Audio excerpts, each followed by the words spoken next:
dalam penulisan saya kebetulanlah saya boleh menulis dalam cerita dan juga saya boleh menulis dalam akademik. Penulisan akademik mungkin saya diasuh kerana menyediakan tesis, jadi saya terikat dengan akademik.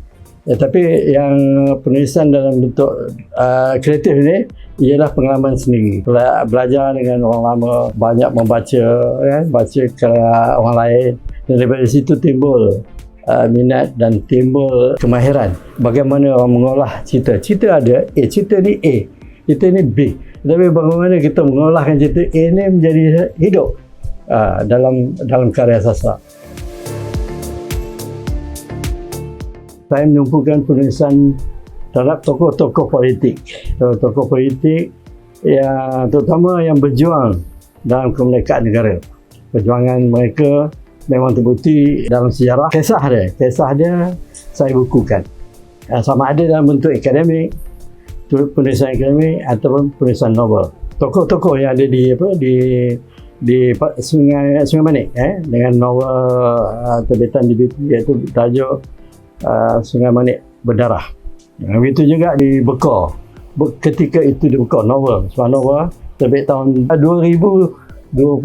Diterbit oleh Dewan Bahasa dan Pusaka, Kerajaan ataupun anjuran DBP dan juga Persatuan Sejarah Malaysia. Dan ketika itu Bekor ialah mengisahkan perjuangan tokoh-tokoh kecil dalam kampung menentang jajahan, termasuk menentang Jepun, menentang Inggeris dan sebagainya. Jadi kisah perjuangan mereka saya bukukan dalam bentuk novel, dalam bentuk kreatif, dalam bentuk kreatif, bukan dalam bentuk penulisan akademik. Tetapi dalam penulisan akademik saya pernah menulis tentang Datuk Ahmad Samam. Datuk Ahmad Samam, beliau bukan saja terkenal sebagai pejuang kemerdekaan, pejuang kemerdekaan, ahli politik, menubuhkan banyak parti-parti politik, contohnya Parti Rakyat Malaysia, Parti Rakyat Melayu dan sebagainya.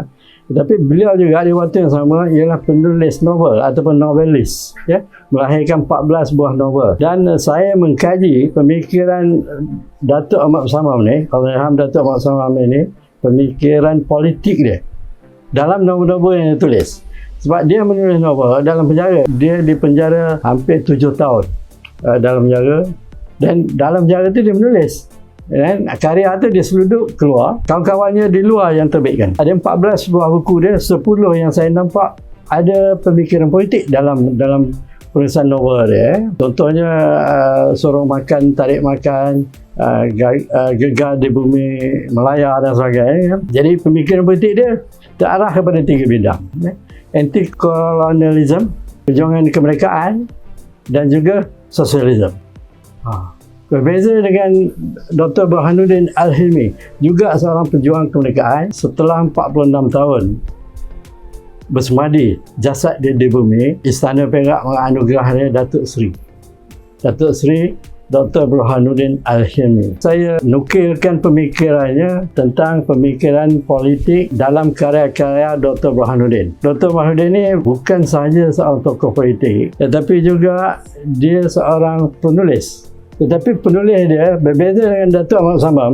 Datuk Ahmad Samam menulis dalam lenggok karya kreatif. Dr. Burhanuddin dia dalam karya ilmiah, semi ilmiah, tapi tentang politik. Dia menulis tentang falsafah kebangsaan Melayu, gagasan Melayu Raya. Itu terkandung dalam buku falsafah kebangsaan Melayu. Ditulis pada tahun 1954. Kemudian dia ada menulis agama dan politik, ideologi politik Islam. Dia ada tulis juga mengenai homopati. Jadi tokoh-tokoh yang kita bicarakan ini ialah tokoh yang dia memiliki kepakaran di banyak bidang. Dia bukan saja tokoh ulama, tetapi dikenali juga sebagai tokoh homopati. Contohnya Dr. Burhanuddin, kan. Novel ni ialah satu karya kreatif. Kreatif, dia berbeza dengan karya akademik. Dan antaranya ialah ketika itu di Bekor, Sudirman Najib Asyad, Muntadhari Supomo, Sungai Manik Berdarah. Novel ini walaupun dia kreatif, dalam penulisan kreatif, maksud kreatif ni ialah cerita, kan, berdasarkan imajinasi dan sebagainya, dan dia ada struktur dia. Penulisan novel ada struktur, ada gaya bahasa, ada dialog, ada perwatakan dan sebagainya, kan. Contoh macam Sudirman, Kita tulis dia sebagai protagonis, ya, protagonis dalam novel tu, dan digerakkan oleh sejarah dia. Contohnya dia menang bintang RTM, kita masuk dalam tu. Jadi sejarah tu memang sejarah, memang tetap sejarah, tapi kita olah dia, tonjol dia dalam bentuk penulisan drama kan. Kita boleh nampak bila kita baca buku tu, kita boleh bayangkan, ya, boleh bayangkan bagaimana Sulaiman tu atas pentah menerima hadiah bintang RTM 1976 contoh macam tu. Macam mana Sulaiman Umuh di Padang, di Padang dia berlari buat bola, kemudian dia menggelecik 2-3 orang dan menendang ke gol Joko Regan masa tu 1978, penjaga gol Arsenal, penjaga gawang Arsenal terpanjat bola menuju kat dia dengan deras sekali. Itu tendangan yang bersejarah, tendangan bersejarah Matahari. Gambaran itu dimasukkan dalam novel. Bila pembaca baca, dia seolah-olah berada di Padang, berada di studio melihat Mota tu menendang gol ke arah gawang. Macam tu ya. Harapan saya dalam penulisan sejarah, penulisan sejarah atau penulisan biografi, apa yang ditulis oleh penulis itu hargai dia dengan membeli dan membaca.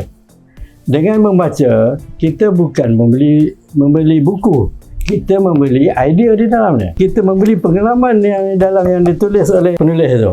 Dia menulis berdasar fakta, dia menulis berdasar pada pengalaman tokoh. Jadi kita beli buku dia dan kita baca, dan kita sebenarnya mempelajari apa yang orang dulu dah buat.